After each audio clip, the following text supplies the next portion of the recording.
Dahan-dahan, sara. Sara.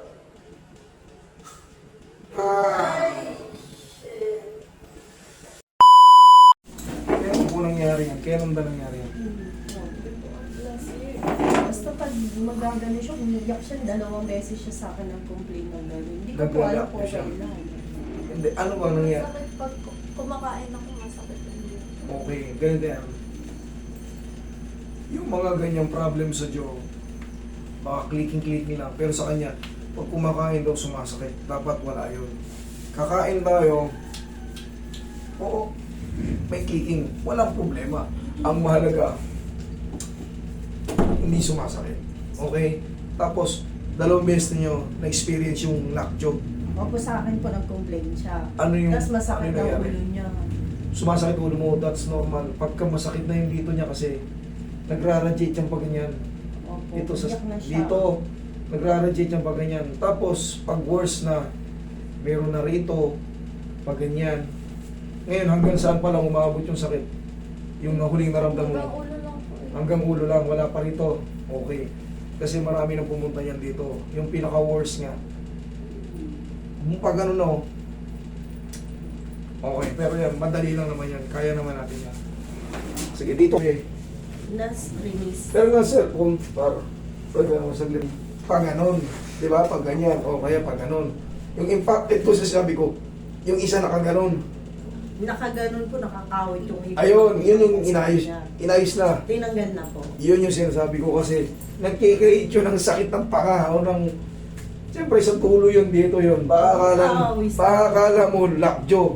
Kaya dino-double check natin. Siyempre, nandito na tayo, kailangan kahit hindi tayo dentist, alam natin i-explain sa mga lumalapit sa atin. Okay?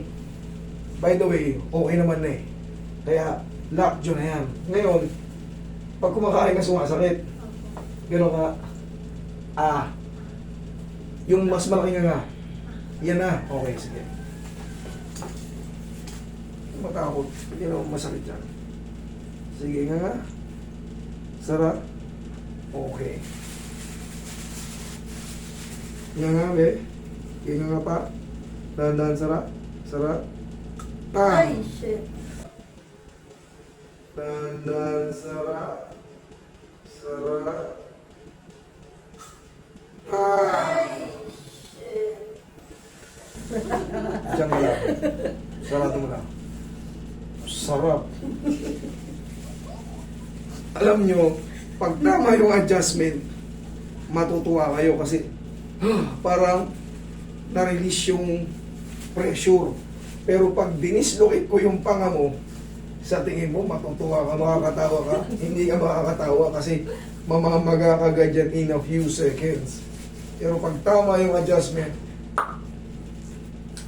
diba? Thank you, Lord. Relax na.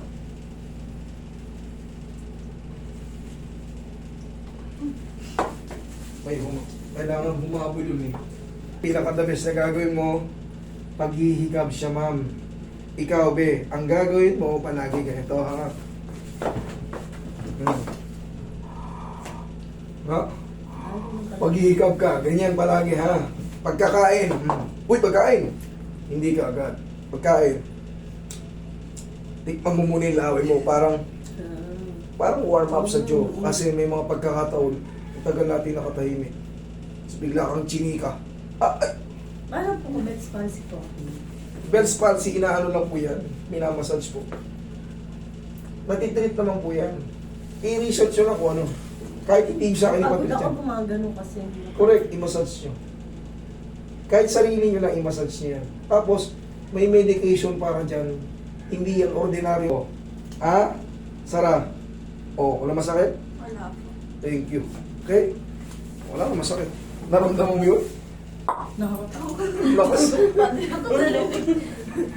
Okay, ganun talaga. Siyempre, kailangan natin baguhin. Pag wala tayong ginawang changes sa panga niya, palagi lang siya masasaktan. Wala na sa timing. Kailangan yun.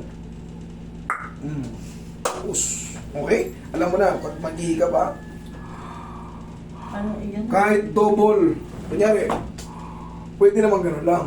Pero kung gusto mo yung antok na antok ka, gusto natin malaking malaki. Ganito, Hello. kahit sagarin mo, basta palagi lang itong nakaminti. Sige, subukan mo. Yun, okay? Sige.